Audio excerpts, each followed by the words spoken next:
और पूरे मीना समाज, पूरे देश और पूरी दुनिया के लिए, जिसमें सभी धर्म, जाति, क्षेत्र, भाषा, संप्रदाय के लोग जो सीमा मीना, सचिन मीना से प्यार करते हैं, विश्वास करते हैं और ये सनातन धर्म पर विश्वास करते हैं, उन सभी के लिए बहुत बहुत बधाई का है। हमारे लिए भी बधाई का विषय है, पूरे परिवार के लिए, कि सकुशल हैं, संपन्न हैं बिल्कुल और स्वस्थ हैं और उनके दीर्घायु, उज्जवल भविष्य की भी हम कामना करते हैं। आगे नामकरण की प्रक्रिया जो होगी उसमें हम आप लोगों से भी, पूरे देश और दुनिया के लोगों से, सोशल मीडिया के माध्यम से भी हम अनुरोध करते हैं कि हमारे उस पर सूचना दें, नाम की, अपने नाम बेटी के आधार पर, भारतीय बेटी के आधार पर नाम सुझाएं और नाम भेजें, जिससे हमें नामकरण के समय पर उन नामों से सुविधा हो सके और जिस नाम के ज्यादा आएंगे वही नाम सीमा सचिन मीना की बेटी का रखा जाएगा। और ये बहुत खुशी की बात है कि सीमा सचिन मीना प्रकरण चल रहा था, लोगों की आशाएं थीं, विवाह हुआ रीति रिवाज परंपरा के अनुसार, अब उसके बाद बेटी का जन्म हुआ है, अपने हॉस्पिटल में है अभी वो, और उसके बाद जैसे जैसे डिस्चार्ज होंगी तो आगे सूचना आपको दी जाएगी। ये खुशी की बात है, खुशखबरी है। देश के सभी मीडिया बंधु, सभी लोगों को, जो लोग इस भावना से जुड़े हैं, उनके लिए जानकारी है। 4 बजे सुबह अच्छे मुहूर्त में, अच्छी लगन में, अच्छे समय में सीमा मीना, सचिन मीना जो भारत में हैं और अपने दाम्पत्य जीवन के अनुसार हैं, दाम्पत्य जीवन का अगला सुख, बच्चे भी होते हैं और उन्हें लक्ष्मी के रूप में बेटी प्राप्ति हुई है। लोग कह रहे थे कि तकिया लगाए घूम रही है। अरे लोगों को देखो, यही तो लोगों को पता नहीं है। ये जो तकिया वाले बोलते हैं ना, इन्हें कभी खुद तकिया लगाना आता, इन्हें यही नहीं पता तकिया कब लगाएं,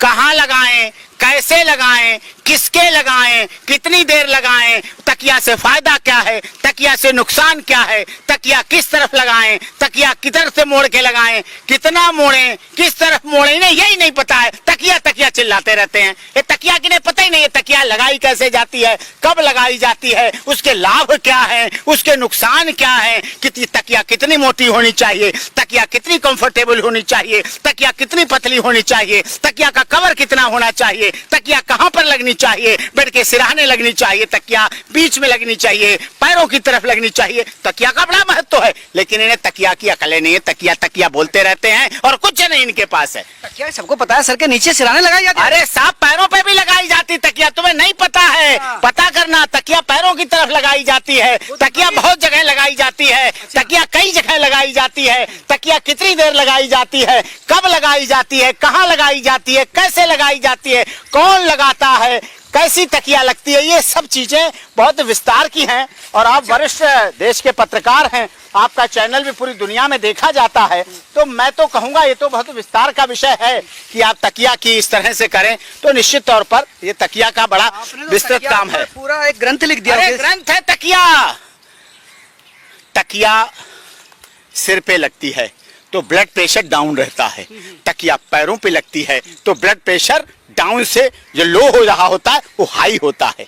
तकिया कमर के नीचे लगती है तो और आराम देती है, तकिया रीढ़ की हड्डी के नीचे लगती है तो और आनंद देती है, तकिया सीने के नीचे लगाई जाती है तो उसका आनंद ही अलग होता है, तकिया जंघाओं के पास रखी जाती है तो उसका अलग आनंद है, तकिया दोनों टांगों के बीच में दबा दी जाती है तो उसकी अलग भावना होती है, उसका अलग आनंद होता है, तकिया यहाँ लगा के जब सोया जाता है तो अलग होती है।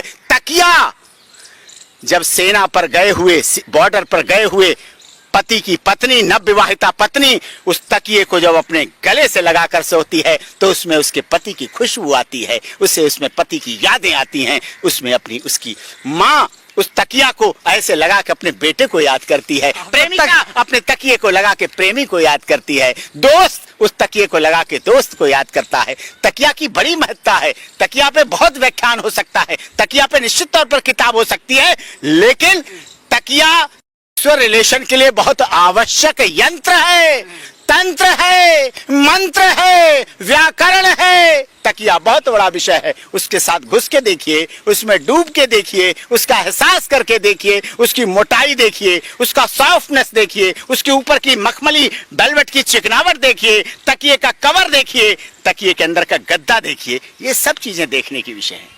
तो आपको तो ज्ञान काफी है तकिया के बारे में। अरे तकिया पे बहुत बड़ा ज्ञान होता है। तकिया, वही तकिया यहाँ गर्दन के नीचे रखी, वही तकिया जब किसी संत के पादुकाओं के नीचे रख ली जाती है तो कितने लोग आस्था और श्रद्धा से उस तकिए को नमन करते हुए चले जाते हैं, नमन करते हुए चले जाते हैं। वो लोग कह रहे थे कि ये तकिया है, बच्चा नहीं है, लेकिन आप कह रहे हैं कि एडमिट हो गई तो अब तो बच्चा आने वाला है। मुझे ये लोग, उनको तकिए दिखता रहेगा, उनको तो तकिए में घूम जाएंगे, इसी में पागल हो जाएंगे, तकिया तकिया तकिया।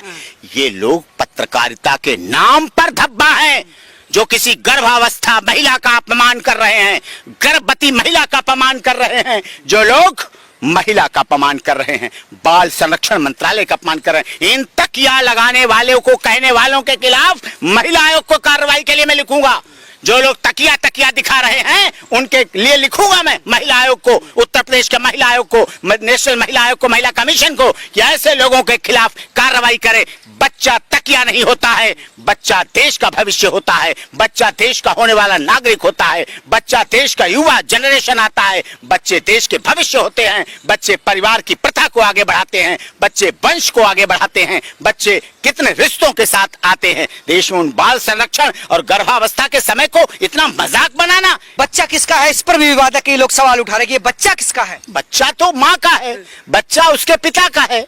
बच्चा कौन है, इस पर भी बवाल। अपने आप सर्टिफिकेट बन के आ जाएगा।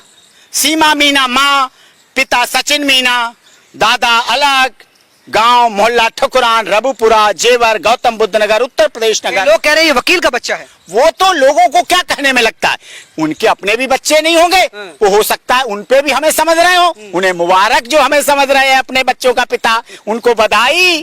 वो अपने हमारी बिना किसी मेहनत के उन्हें अपना हमें बाप बना रहे हैं, हम उनको भी धन्यवाद करते हैं। वो हमें अपने बच्चों का पिता के रूप में स्वीकार कर रहे हैं, कोई दादा के रूप में स्वीकार करे, कोई भाई के रूप।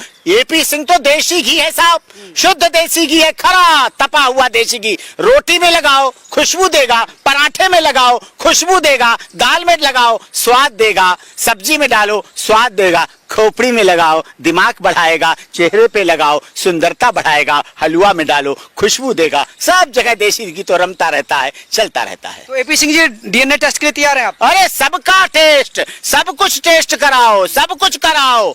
और जो कह रहे हैं वो अपने पहले बच्चों के तो डीएनए करा ले, हमें तो उनका भी शक है, क्योंकि उन्हें तो यही लगता है, उन्हें तो यही लगता है, उन्हें ना अपनी पत्नी पर भरोसा, ना उन्हें अपने किसी पर भरोसा, उन्हें खुद पे भी भरोसा नहीं है, तो क्या करा जाए उनका।